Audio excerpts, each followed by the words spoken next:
All right. NFL lines. We were supposed to have a special guest today, but our special guest is having a special time in the Las Vegas books this evening. So maybe he'll join us for a future episode. You say that, that. But I mean, sometimes just some people that want to go to bed at 8 o'clock, Ron, they can't hang with the late night pod. Yeah, basically we should change the name Sources from the Sofa After Dark, because that's basically what it is now. Honestly, we probably should actually and just do a live show. Screw it. All right. So we kick off again in London. Not again in London, but again with the international game. Broncos, Jets. Broncos favored by 7, 43.5. Aaron, since this is your team, take it away. Yeah, London kickoff here with my guys, Bo Nix, Sean Payne, Denver Broncos, getting a perfect matchup as would appear on paper against the New York Jets. The only thing I'm worried about this game is the jet lag, right? Going from Philadelphia to Denver, Denver to London. Outside of that, I'm not worried about this game. I'm not even worried about the 7 points. I'm taking the Broncos here to cover 7. Everybody scored 30 points against the Jets. The Broncos should do it here. And the Jets, if they can stop Fields from running the ball, because that's about the only offense right now that the Jets got. I'm not worried about Garrett Wilson against those top corners that the Broncos have. Give me the Broncos -7 here in London. Jay-Z. Yep, gonna agree with Aaron on this one. I think the Broncos just really finding their stride. A tough win, pulling it out against a tough team in the Eagles. But the Jets, we talked about a bunch, 0-5. They've kept games close. But the Broncos, I think we expected a lot at the beginning of the season, and rough first couple weeks, still finding themselves. Bo Nix still kind of progressing. But as Aaron mentioned, the Jets just give up a ton of points, and I think this is where you see a little bit more of a breakout there. The Denver defense, pretty good too. If you're looking at the spread too, we got this thing at 7 in Circa right now. It opened, I think, at 7.5. We have it 7. I think it's down to 6.5 in some books. So everyone's pouncing on the Jets, but I just think right now, I think the Broncos take care of business. Nice. I'm going to agree with you guys. Usually I do opposite for international games, and it usually pans out pretty well. I just don't trust the Jets at all. Broncos, I think they're trying to hit their stride. They're going to go on a little run. I think we talked about their next 5 games or so. If they do trip up, I wouldn't be surprised if it is, because it is in England. But I don't think it's going to happen, so I'll be with you guys. Broncos. 7's a lot, though, but I really have no reason to trust the Jets to do anything otherwise. All right, back to normal scheduling on Sunday. Browns visiting the Steelers. Steelers favored by 5.5. 38.5 over under. I think it's the lowest of the week. It is by a wide margin. Jaeson, who you got? Man, this week overall, just a lot of real inconvenient lines. I'll say at this point when you go into it, there's just bigger lines out there for games that I'm not sure, what teams are going to produce offensively where you get a feeling whatever. I mean, this would be, I think, the stay away week, Rome. You always want to stay away. There's a ton of these like awkward lines. This is one of them too. Steelers, your Steelers are 3-1 here, Rome, but there are 3 wins, 2-point win against the Jets in week 1, loss to the Seahawks big, 7-point touchdown win over the Patriots, and then a 3-point win against the Vikings. I don't know if they got it in them to get, more than a 5.5-point win. On the flip side, the the Browns seemingly in most of these games right now as they're kind of going through, but, they ended up losing. They got blown out by the Lions, but they got the win against the Packers. They kept it close to the Bengals in week 1, the Vikings. My only thing about this is right now is like, what is the overall like quarterback picture with this team? And, are they going to start trading people and Stefanski? And we're always talking about his job security. I'm not loving it, but I'll take the Steelers -5.5. All right. There we go. Aaron. Yeah, I mean, the Browns, we talked about they traded Joe Flacco away to their rival, Cincinnati Bengals. Browns coming in from London, now a road trip against the Steelers in Pittsburgh, who's coming off a bye. Pittsburgh looks like they're going to be about Jalen Ramsey. He looks like he's going to be out of a hamstring. Calvin Austin looks like he's going to miss this game too. The number's high. It's 6 at some places now. The public is betting the Steelers. Therefore, I'm going the opposite. I like the Browns here plus 5.5. Tough divisional game. I think it's a grind it out. Steelers win, close one, like they've won all their games, but I like the Browns to cover 5.5. Nice. Yeah, this line's a little weird. I'm kind of surprised it's 5.5. Typically, this line would be like 3.5, 3 years past. Steelers are coming off a bye. They haven't looked great, or at least overwhelmingly great in all the games, but they are winning. I think it's just different with Rodgers underneath center. I'm kind of buying into that leadership a little bit. The Steelers' defense has not been great either. They kind of shown some promises here and there. They did really well the week prior, and I think they're going to do a little bit more when they're facing a rookie quarterback. I typically would take the Browns, but I'm going to be with Jaeson on this one. I'm taking the Steelers, and I think they win by at least a touchdown. It's going to be a different feel. These are the games. Steelers are pretty. They've laid eggs on these games early in the season against division rivals, and then they go get revenge later on. I think it's going to be the opposite this time around. Browns have a lot of turnover, and the defense is kind of scary, but I just believe that much more in what the Steelers got going on. I'm leaning Steelers with the points.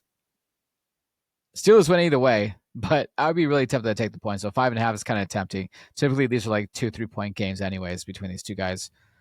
We'll see what happens. Cardinals, Colts. Colts favored by 7 points. Cardinals infamously losing every game by a winning field goal by the opposing team. Aaron, who you got?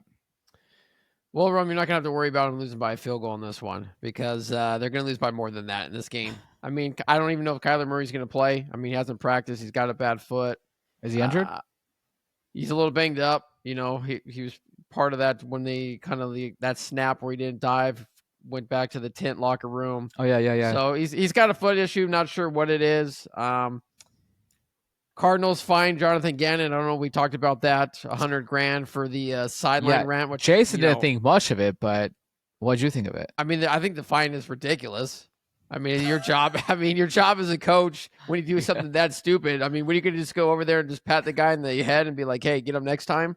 It's not an effort play. That's just a dummy play. So, I mean, $100,000. They find the coach. I think the Cardinals organization's a mess. They're going to play maybe the hottest team right now in the NFL in the Colts. I like the Colts to win big here again, so I'm going to take the Colts -7. Jaeson. Yeah, I'm going to agree with Aaron. The fine was ridiculous. 100% agree with him, whether he went overboard or not. Like it was a dummy play. It wasn't anything a lack of effort or anything like that. It literally was the turning point that cost him the game. And I said this on the last pod. It could be the turning point that really cost him the season and cost Jonathan Gannon his job. So compare it to we're about a year ago from the Hail Mary with the Bears where it's just the season unraveled. These are turning points in the season that you never get back from. So now if you got a questionable Kyler Murray, you got a team that basically just deflated the entire room. You're the worst team in the division pretty much at this point, and you're going against the best team in the league probably right now.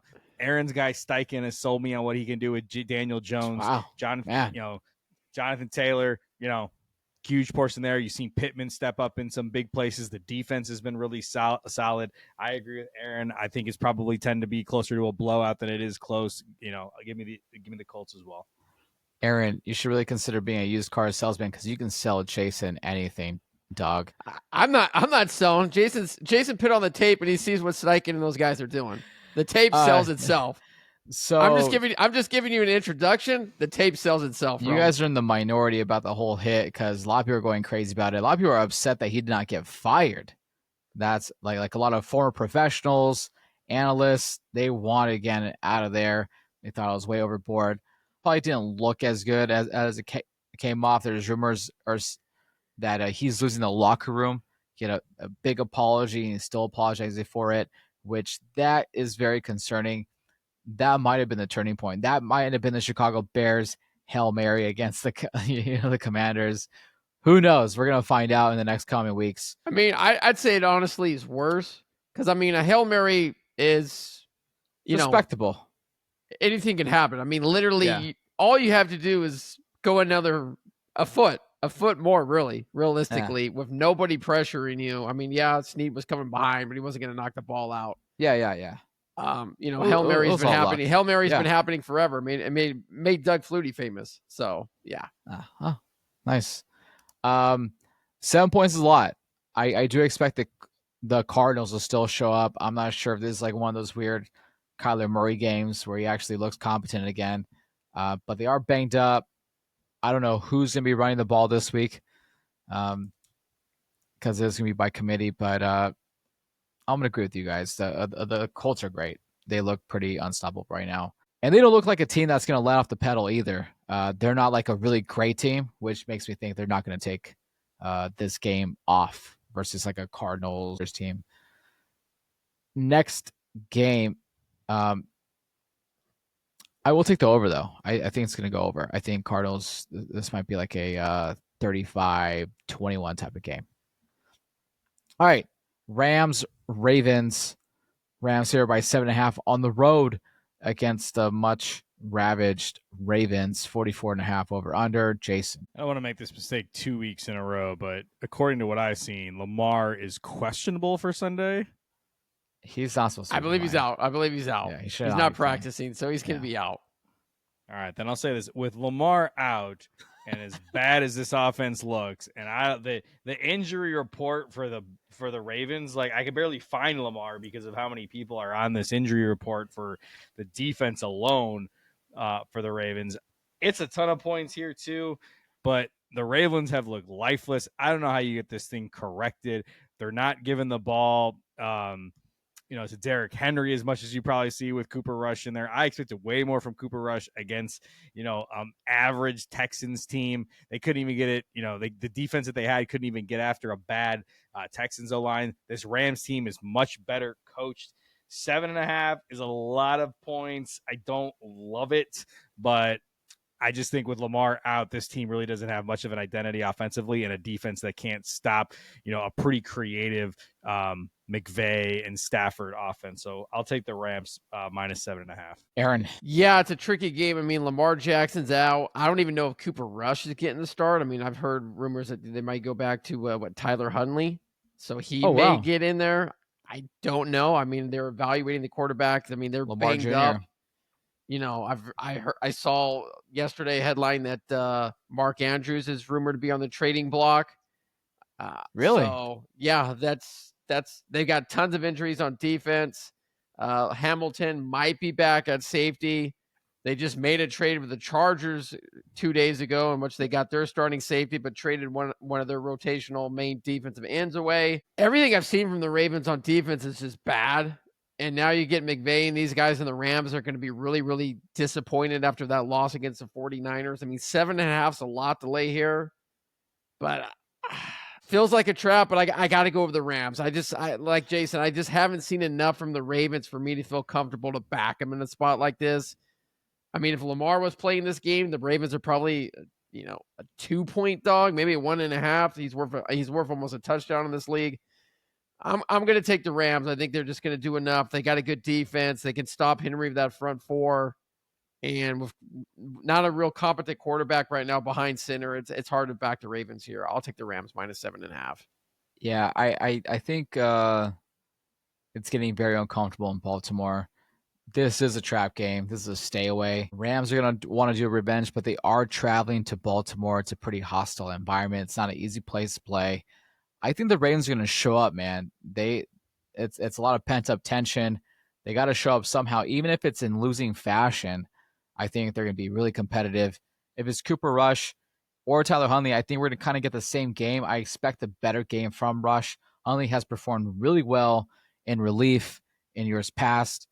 I have a little more confidence in him. We'll see how it goes.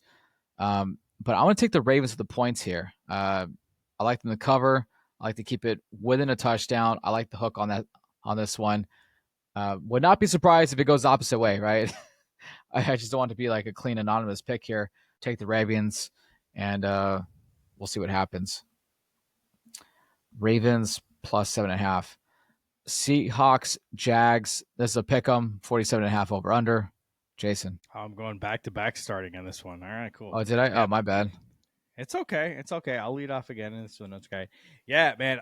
Dude, the Jags just Man, such an emotional win on Monday night. It's one of those kind of games where, you don't the atmosphere in Jacksonville just seems kind of not like Jacksonville in that game because the crowd is super in the game. It's not something you kind of always see, even as much as the Chiefs kind of flock to that game. And the Chiefs kind of had found themselves a little bit in the weeks kind of leading up. And now you get this big win for Jacksonville, kind of just the finish that was there. Now propelling yourself forward into this game versus the Seahawks.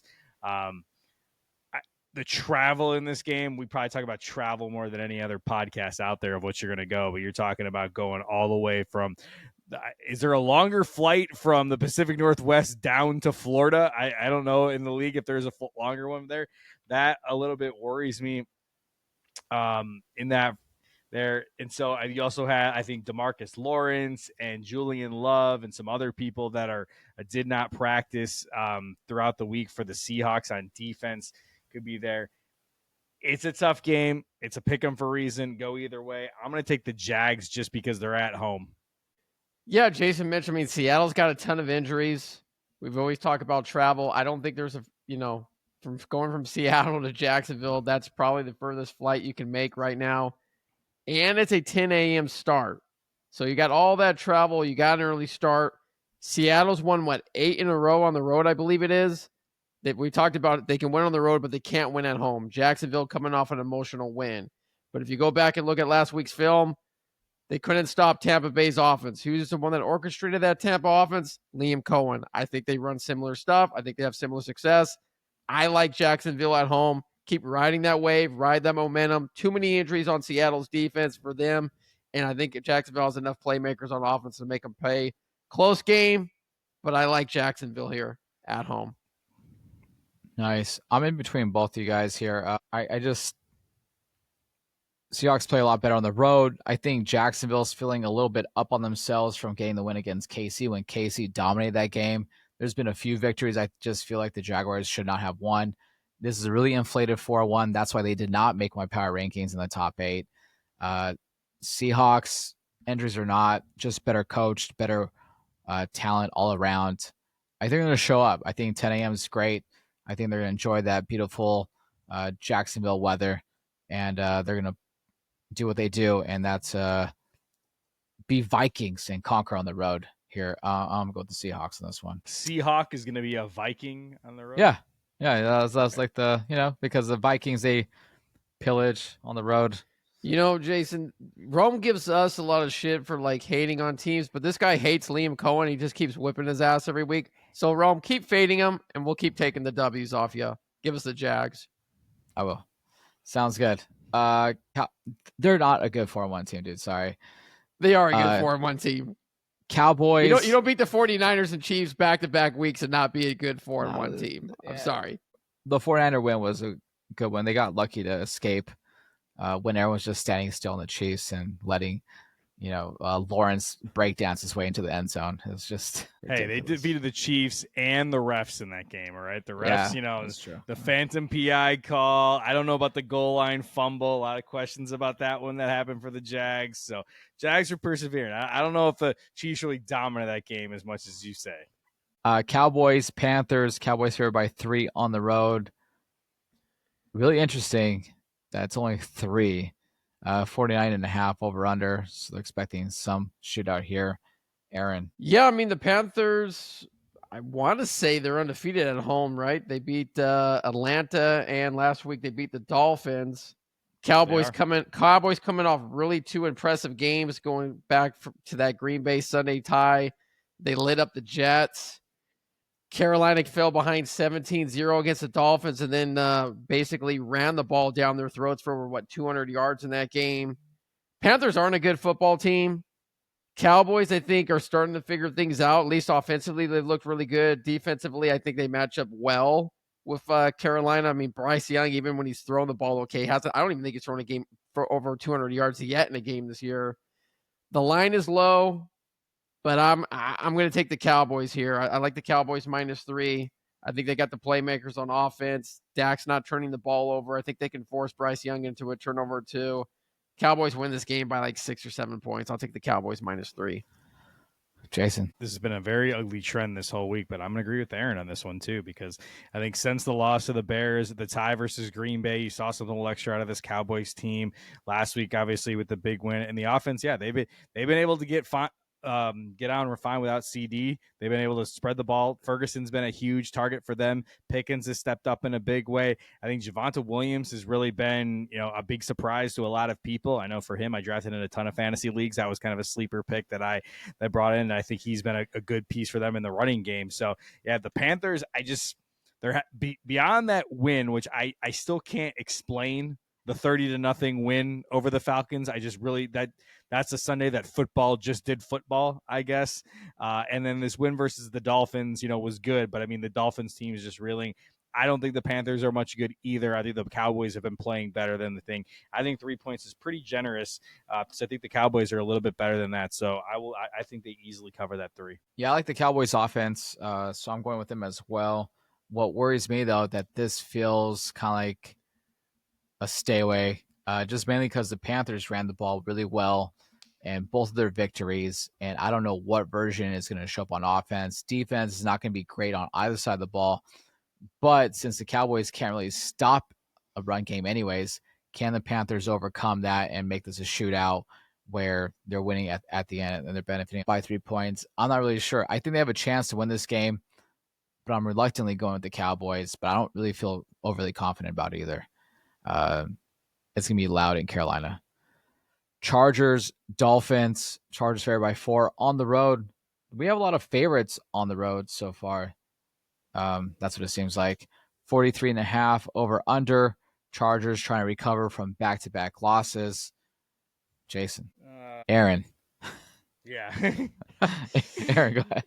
Yeah, I've gone back and forth on this game. I mean, I think the line when it initially came out early in the week was like Dolphins were getting 5.5, so that's what I thought. They got bet down to 4, so the Sharps money came in early on them.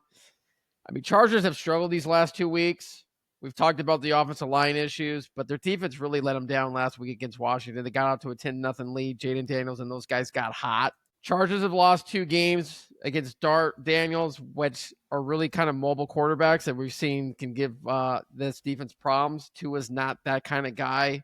There's no Tyreek Hill, but Darren Waller's come around. He's done good. But we just saw this Dolphins defense get gassed for 200-plus yards by one guy rushing from Carolina. I don't even know who really the running backs are for the Chargers now. It's nobody who's on anybody's fantasy boards coming into the season. I think it's Vidal and Haskins. Yep. Those are the 2 big ads of the week. Yeah. So, I mean, and the Chargers haven't been running the ball well to begin with. So maybe that's something they're going to do. I think the Chargers and Harbaugh and these guys bounce back.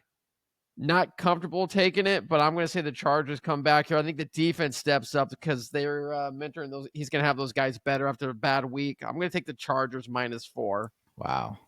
Jaeson. I'm going to agree with Aaron. It's a weird line, but I think the for me, I for the entire year has been the Dolphins secondary going into the year that I just thought was totally suspect. And I think Justin Herbert's got 3 really good targets out there as Johnson's been a huge revelation. Keenan Allen with his comeback tour this year. Really haven't seen a ton of Ladd McConkey. He hasn't really put the big game together.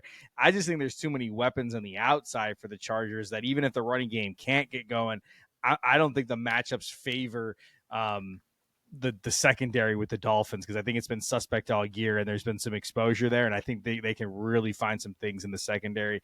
So, yeah, I'll agree with Aaron on this one as well. Chargers -4. I'll just write Aaron's answers for yours from here on out. All right. Shots fired. I get it. All right. I think we're gonna have a few afternoon games different, and maybe a Monday night or 2, but we'll see. Yeah, we'll see.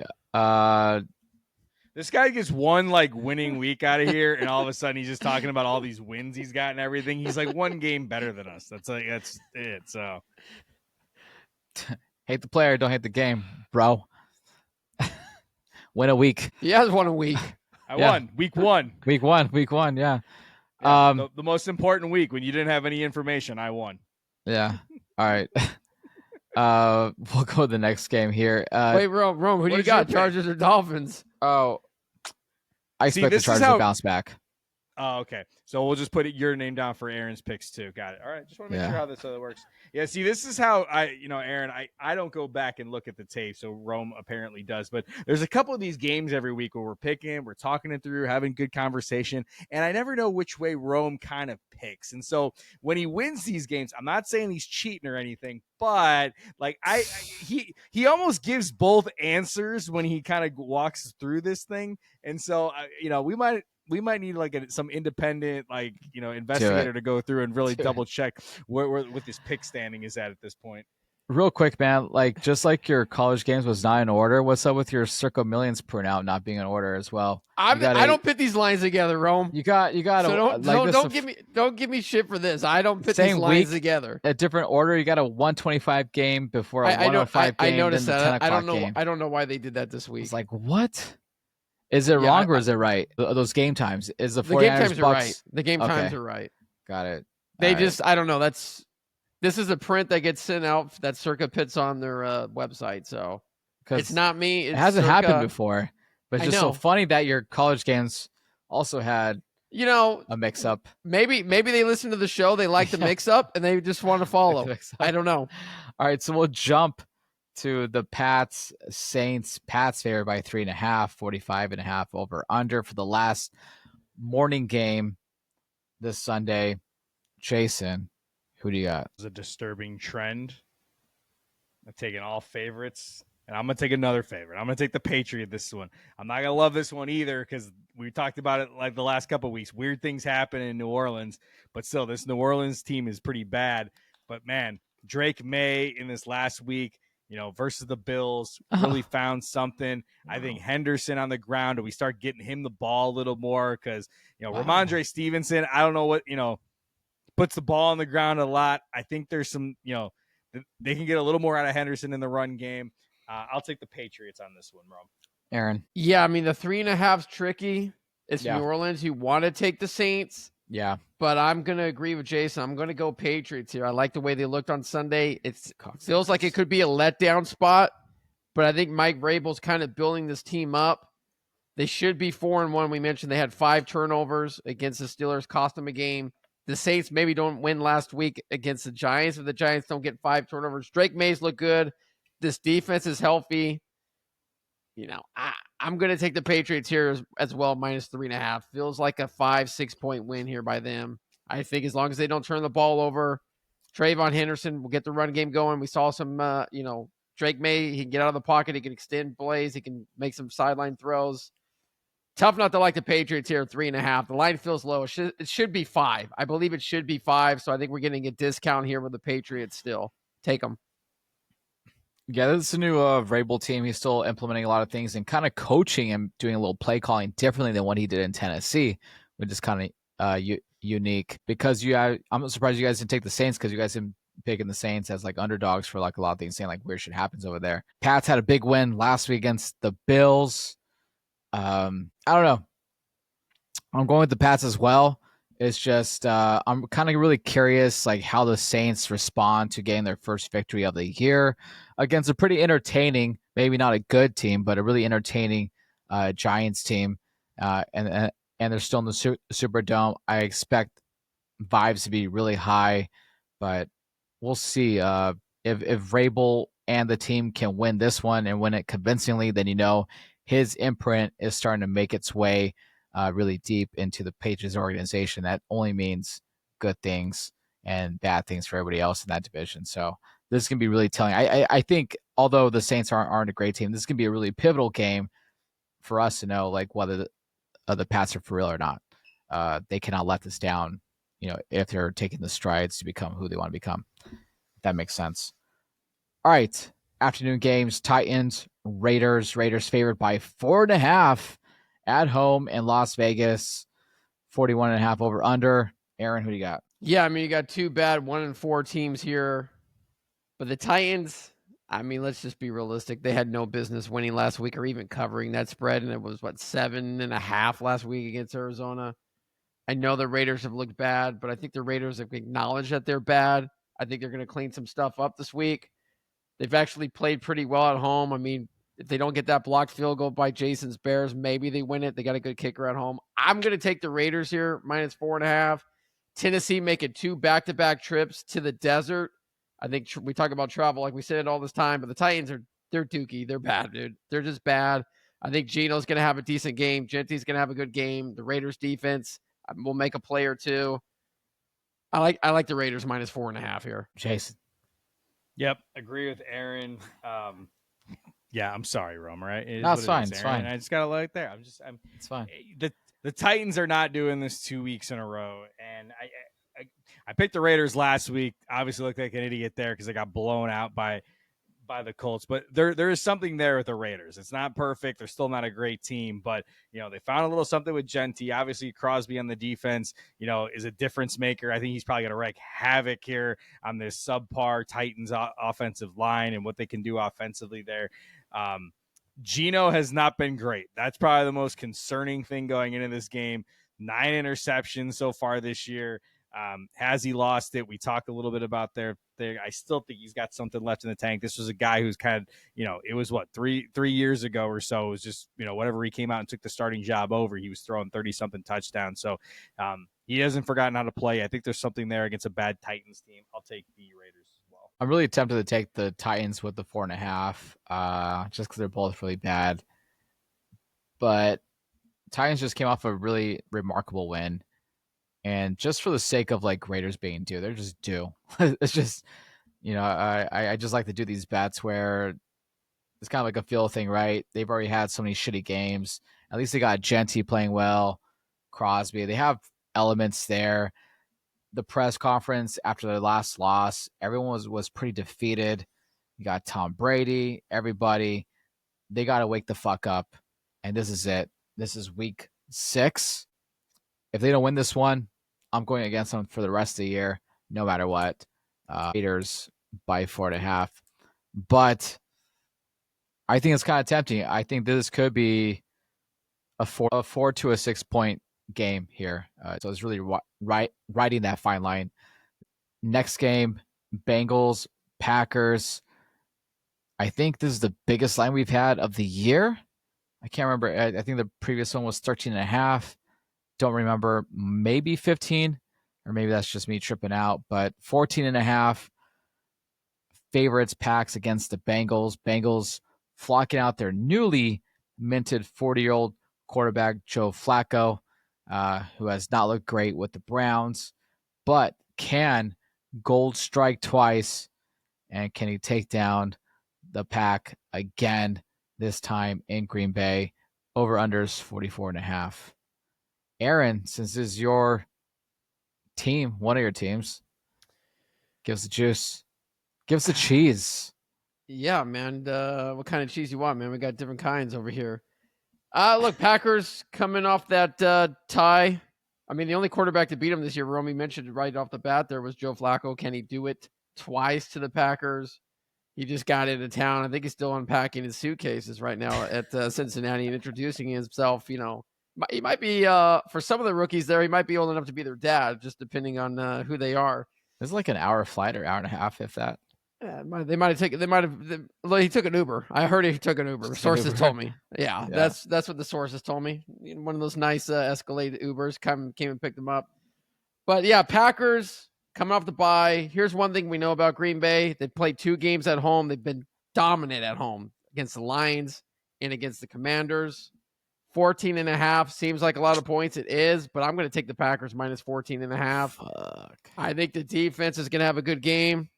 Jason said it last week that Cincinnati can't stop anybody. I thought their defense actually played pretty well, even though they gave up 38 points, considering what Jake Browning did, putting him in bad spots. Yeah. But 2 weeks for Matt LaFleur to basically get this team ready, practice, get them refocused. Bye, right? I like the Packers -14.5. Maybe the Bengals get a backdoor cover, but I haven't seen really anything in Cincinnati that gives me praise that they can. I'm not even sure Joe Flacco is the answer. We've talked about other options being there at the quarterback. Cincinnati looks like a lost cause. This might be we might be calling Cincinnati dead again here in week 6, like we did last year when they had a bad start. I'm going to take the Packers here at home. I have to look back at Cincinnati's games right now real quick, just because I'm just drawing a blank on how they played. They got blown out loss against Minnesota, blown out loss against Denver, almost a backdoor cover against the Lions last week, Rome. That is true. But that was at home, though. Yeah. What's the weather like in Green Bay this week? Should be okay. Yeah, it's not bad. It's tough. Jason, go ahead. Yeah, I think it's a lot of points, and I think we talked. Was it a couple of weeks ago? We had that Bills game, and the Bills didn't come close to covering against the Saints. But I think two things for this to me that are having me wanting to pick the Packers. One, off the bye week, they've had all the preparation, able to tighten things up after not an impressive showing. It's a game they probably should have won against the Cowboys on Sunday night. Two, I don't like the idea of just getting a quarterback and plugging him straight in. I think there's a lot of positions inside football that you can plug and play and understand offense and stuff. I don't think quarterback's one of them. And I don't know, I'm not expert enough in Zach Taylor's system to understand how close that is to Stefanski's offense, but that's just not setting something up for success. And this offensive line isn't already I thought there were some great tweets out there that putting Joe Flacco behind this offensive line should be considered elder abuse at a certain point. But the defense overall too, at the same time, they've given up a ton of points, and I don't know if the offense is going to be able to put it together. So I'll reluctantly take the Packers 14.5 as well. Damn, dude, this is a tough one here. Just trying to look up.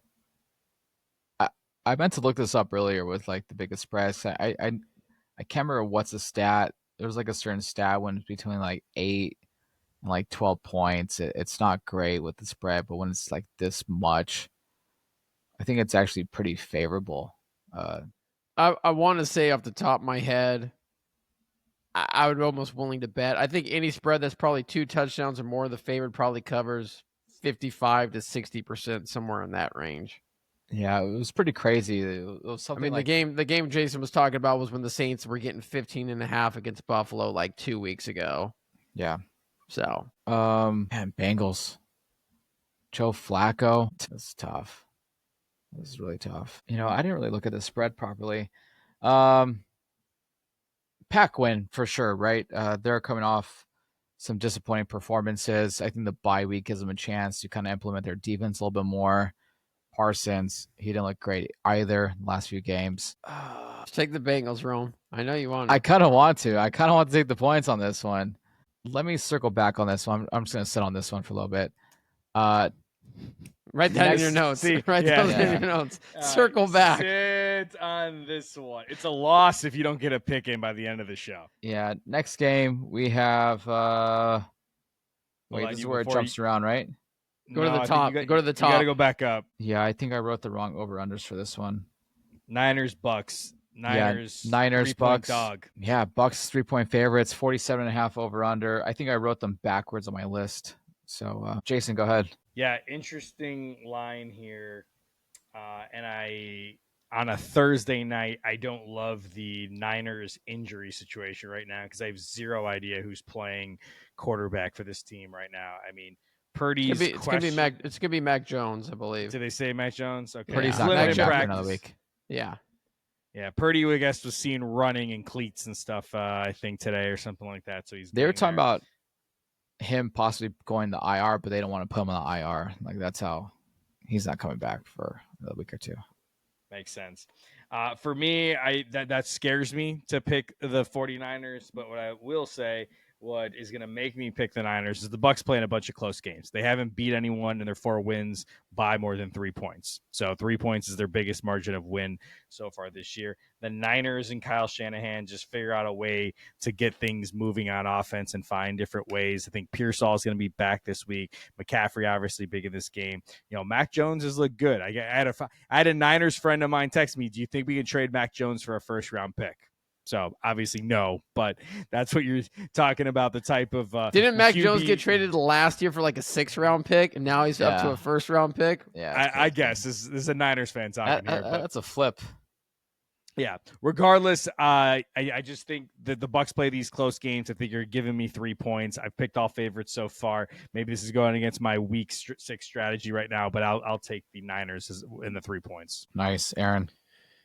Yeah, I mean, Tampa Bay, every game they've won this year, they've come back in the 4th quarter. this feels like it's going to be a close game. I'm going to agree. I'm taking the 49ers +3. I believe we haven't had a push yet. This might be one of those games where we That's a finally get push. one. Yeah. Whoever was getting points in this matchup, that's what I would go with. Mac Jones has looked good. Ricky Pearsall's back. I think Juwan Jennings is back. So the Niners are getting a little more healthy. We know what they can do in the run game with Robinson and McCaffrey. I mean, Tampa, they're getting a little more healthy too. I think it's going to be a tough game, competitive game. It feels like one of those field goal kick victory type games. I'm going to take the points here. Give me the Niners +3. Yeah, two, 4-1 teams. As you guys have mentioned, Bucks have come out on top. Aside from the Eagles game, they were charging back in the fourth quarter. Every victory has been 3 points, 2 points, 1 point, and then 3 points. That's why I took the Bucks on the road last time, because at least they were getting 3 points. Nice to have on your back pocket. Same thing for this one. You got to imagine it's going to be pretty close. 49ers might be, even though they're injured, besides the Eagles, I think, this can be like another good test at home. Expect it to be really close. I think Bucks still win, but I take the Niners with the points. I think that's a good call. Next game, what else do we got? The Sunday night game. We got your Lions, Rome. Lions and the Chiefs. Chiefs favored by 2 points. 52.5 over under. Aaron, take it away. Big game here for Kansas City, right? Going after that Monday night loss, what are they, 2-3? Detroit comes in, winning 4 in a row. Kansas City, I'm taking the Chiefs here. I think Kansas City offensively has figured some things out here in the last 2.5 games. But more importantly, I think their defense, which has let them down last week. You talked about Chris Jones and everybody, the effort there on that last play. I think it's going to be a motivated group. Yeah. And this is a defense that plays better at home. The crowd is loud. They can they can check to a lot of blitzes. Goff doesn't move well. I think this is one of the games that Jason's always called where Goff just shows up with 3 or 4 picks. This is that game. I like Kansas City at home. Mahomes and the guys get back to 500. Nice. Jason, I'll just mark you down for Casey as well. Yep, it's there. Aaron already stole my slumber with it. And, it's going to be a rough place to play. I don't know if it's going to be a full-on 4-interception Goff game, but I do think the Chiefs have found a little something, especially after the way they lost that Monday night game. They know they got to come out and show up here. If it's only 2 points, I think that's easy. They cover that over a field goal, or if not more. The Lions obviously have looked great since week 1 of the season, but defensively they gave up 24, probably some garbage time against the Bengals. The Ravens, they gave up 30 against them and Lamar Jackson, so they shut down the Browns. But I mean, there's been some questions with this defense so far. Last year they had a ton of injuries on the defensive front, and they still were finding ways to win. I think the Chiefs got a few weapons here that'll make it this more competitive, and I agree with Aaron on this. I like the Chiefs. Nice. I'll go opposite. I like the 2 additional points for the Lions. I think they ultimately win, but if it's a close one, I don't really see the Chiefs winning by more than a field goal. So keep it close, 2 points just in case, maybe make it a push. But this is going to go hell over 52.5. This is going to be ugly. I don't think the defense is going to really play much of a factor in this game. I really don't see it. So I'll take the Lions. Monday night, we have another doubleheader on Monday. My favorite, as I've talked about many times on this pod. First game Monday night is Bills 4.5 favorites over the Falcons 49.5. Jason. I really don't like this Falcons team. I really don't know what to do week to week with them. You look at their week 2 loss to the Vikings that made very little sense. I'm sorry, they won to beat the Vikings. Yeah. Then they followed up with Carolina. Can't explain this Carolina loss. I still don't understand it. Then they beat the Commanders, and now kind of sitting this going into this week. The Bills, though, Aaron brought this up. I've been on the Bills, but this is one of the games I think is going to be a challenge for the Bills going into Atlanta. I guess the only reason you're picking the Bills at this point is because the inconsistency of the Falcons, and then losing that game the way they did to New England on Sunday night probably is a certain taste in their mouth on this. I'll reluctantly take the Bills at 4.5, just knowing I don't know what to expect from Atlanta, and I think Penix has been a little too inconsistent. And this is a team that's going to be battling for Super Bowls. They need to show up. Aaron. Yeah, big game. I mean, Atlanta, that 30-0 loss against Carolina, I can't explain it. I mean, I still don't even believe it. You can show me the score 1,000 times. I still don't believe it. But they're I got a coming off clip a going bye. out.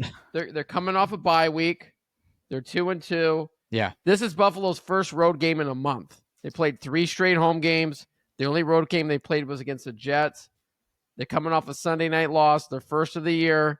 I think the Bills fall in the same trap as the Eagles. Eagles lost Sunday home, lost on the road. I like Atlanta to win outright here. I think Atlanta's got a good spot here to win. 4.5 is a lot of points. I like them to cover. I like them to win. Give me the Falcons. I think Penix and the Falcons finally get that big primetime win. And the Patriots at the end of the weekend are in first place in that division. Yeah, my biggest question mark in this game is the Bills defense, and then just the Bills. They're obviously working through some new things right now, but I do think it's gonna be a really intense environment there. Last time they let me down by getting demolished by the Carolina Panthers, but coming off a bye, I do expect them to respond. I like the 4.5 points. In my opinion, this might be a 3 or 4 point win victory by the Bills, anyways. If they do come out on top, possibility for an upset. This is definitely on there. Bills are on upset alert. They got to be very careful, but this can be a shootout. If Bills win, it's not going to be more than 4 points. Give me the Falcons with the 4.5. Next game, we have Bears and the Commanders. Love it in Washington or wherever the hell they play. They don't play in Washington. Where do they play? Maryland, Maine. Maine's a little far. There you go. I don't know. It's all the same. It's like an hour away, right? Is there even 50,000 people in Maine now, or what? I don't even know, but yeah, Maine's still quittable. By the way, they play in the DMV, so DMV, love the DMV. All right, so Bears plus 4.5, Commanders minus 4.5, 49.5 over under, just like the previous game. Expect a shootout. Jaeson, since you wanted to be last time, I'll let Aaron go first for this one. Yeah, it's a real interesting game. I mean, you got the Bears. They're coming off the bye week. Commanders coming off the nice win against the Chargers. This is kind of the game last year. Jason's brought it up thousands of times that just broke the Bears back. That just finished I love that game. Ooh. I'm still not sold on the Bears and Caleb and these guys going on the road to win. They were 1-8 before that last win against the Raiders. That game could have gone either way. They got the blocked field goal. This feels like a trap where they're telling me to take the Bears. I feel like I want to take the Bears, but I'm going to take the Commanders. I'm going to take Jaden Daniels and those guys at home. I think they're getting healthy. They're getting some guys back. So I'm taking the Commanders minus 4.5. I like them to get the job done here at home. Should I go first before you go, Jason? You want? Oh, it doesn't matter. It doesn't matter to me. Oh, go ahead. Whatever you want to do. It's your show. I mean, whatever you want. Give it to us. I mean, Aaron's saying it feels like he should take the Bears because he should take the Bears plus 4.5 because he just said the Commanders are getting guys back. The Bears are getting guys back, all right? The Bears defense, I'll say, not great. But, hey, Kyler Gordon, they're going to get their starting nickelback back, all right? Maybe have TJ Edwards, a couple of these other guys back defensively. So the Bears defense is back. They had this team beat a year ago, and they got lucky, plain and simple. That's where at towards the end of the game. I think this film has been shown a ton of times to these guys in the locker room, particularly Tyreek Stevenson, who was the one most embarrassed for the Hail Mary last year when he was taunting the crowd, and then it went off his hands into the Washington receiver for the touchdown. Defense is going to be the biggest question for the Bears. Can they stop Jaden? I think they're not going to be able to stop him, but how do you control him? And I think Caleb going into what was his, I believe, home area here in Washington's got something to prove. They got the bye week, and Ben Johnson, first year head coach. Great coaches come out of the bye week and they win. They get the extra week of preparation. Last week, the Commanders had to go all the way to LA to play the Chargers. They were a pretty solid Chargers team, pretty rough battle. I like the Bears if you're going to give me 4.5 points as well. Yeah, I've taken the Bears, I think, in most games versus both of you guys so far this year, even you, Jason. But I just can't do it. Jaden Daniels, I regretted not taking him last week. in LA. He looked really good. I think they're going to take another step. They're just starting to get primed up. They're starting to get warmed up here. It's going to be a nice homecoming. Everyone's going to be up for this game. I think it is going to be close. I'm really tempted to take the Bears with the points. I do like the Commanders to win. I'm reluctantly taking the Commanders with the 4.5, but it's such a crazy line just because I feel like it could be a field goal situation. This is more of a feel thing because I think it is going to be a shootout. I think over 49.5 is a safe bet.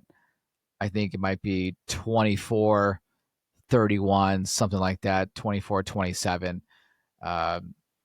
I got Commanders in this one. And then just to recap back to the Bengals, Packers, I was just looking back at Joe Flacco's stats on the Bears and Flacco played for the Browns. Browns. Yeah, there you go. He's played for a lot of teams, though. I understand. Yeah. His stats look like every other Bears quarterback for the past 20 years. Is what you're saying, Rome? That's fair. I think that's what he meant to get to. Yeah. So the stats at the end of the Bengals game last game looked really nice. Chase and everybody like that. It's just, does he have enough of the playbook to kind of step in and make a difference? I would typically, if the Packers were not coming off a bye week, I would be taking the Bengals to the points. But because the Packers are coming off a bye week and a couple disappointing ties, losses, I think the Packers are going to show out right here. They really got to do it to kind of reclaim and let people know that they're serious for this year. They're a loaded team. It's at home. So I'll take the Packers there as well. All right. So that's all the games this week. Who's on bye this week? Vikings and Texans? It has to be someone else. No? There is. There's usually four teams every week. Do you guys like it when your team has a bye early in the season, like last week? Like, I'm not too crazy about the Steelers having a bye that early.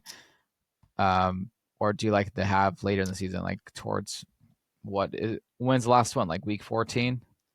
I like it probably later. It is just the Texans and Vikings on a bye this week. Really? That's it? That's it. Oh, wow. Okay.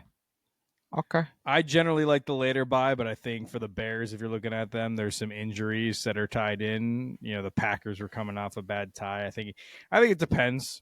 Where you're at in the season, but I don't know. It's weird. Week 4 was it week 5 last week? I mean, yes. it seems so early for a week 5 bye, and then you got teams going all the way to like week 13 or 14 or whatever it is. Yeah. Yeah, I think ideally you'd want to have your bye between the weeks 8 and 12 because that's kind of the midway point. But to Jason's point, like if your team's really banged up, I mean, like a team like that Thursday night game for the 49ers and get like that kind of mini bye, it's perfect. Like if you gave them like a full-on bye, like some teams just need it, right? You got, a couple linemen and maybe a quarterback, running back out, get that extra week, get them healthy. So it kind of just depends on where your roster is, shape-wise, condition-wise, injury-wise. But ideally, you'd probably want to have it between weeks 8 and 12. Speaking of that 49er game, a lot of people were upset here in the Bay Area because they thought Shanahan would have sat Purdy that game against Jacksonville and started Jones so he can have a healthy Purdy for the big game against the Rams.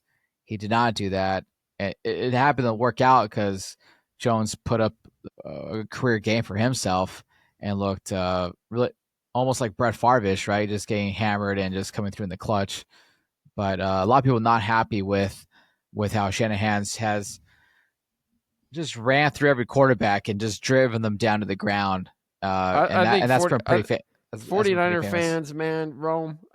You're talking about they're not happy, but then Jason Scott's source is saying is Mac Jones worth a first-round pick.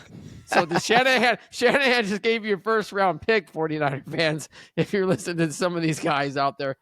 I don't know, dude. Rome, 49er fans have been hating on Kyle Shanahan. I mean, yeah, he's lost the big games. Not necessarily all his fault. But the dude just wins with whoever's at quarterback. He's made a lot of guys some money. To Jason's point, I mean, if Mac Jones continues to play this well, do you think about shipping out Purdy? I don't know. I mean, it's a good mark, but give the guy his due, man. The guy wins football games.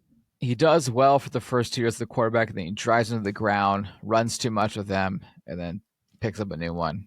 I'm not sure. All right. Any final thoughts on this week's lines? Some big spreads this week, man. So we'll see. We'll see. I think this is could I'm be a not make or feeling break confident for about us. this week. I said it going at the top of the show, man. There's a lot of big lines. You're gonna have to, this is the week where you probably see. I mean, we've already seen a really weird upset on the Thursday night game, so I won't be surprised one way or the other if a bunch of these blow out and then some of these just completely blow up. Yeah. Yeah, I mean, there's always an upset or two that we don't see coming. Today wasn't too surprising, I wouldn't say. I think the final score and how bad it was. 2 touchdowns, that was surprising. Yeah. Yeah, to not see that one coming. All right, cool. That'll do it for the lines then. Be sure to catch us on the recap this upcoming Sunday or Monday. Sunday, maybe. Available on YouTube, Spotify, and Apple Podcasts. We got some clips going out on the socials as well. Be sure to like, share, and subscribe. We've been getting a lot of traction on all our pages and on YouTube, so it's been pretty exciting to see the numbers. No comments though on YouTube, bro. No comments, yet. but 8,000 people have viewed our content in the past 2 weeks. So big hike. So pretty exciting. But yeah, we need some comments there. So we got to figure out how that, how to get that going. But everything's going the right direction. So, all right, we'll see how we do. I don't feel good about this week. This is as bad as I felt as probably week 3 or something like that. I mean, I don't know. I mean, if this week goes good, I mean, me and Jaeson could be at the top of that leaderboard. It sounds. Well, yeah, like. We'll find out. Yeah. We're either going to be eating dog shit or eating at the steak at the penthouse. So we're going to find out. Yeah, I just can't go. Yeah, I just can't agree on every pick. It's just not fun. So, all right, we'll see how it goes, man. Sources on the sofa. We are out.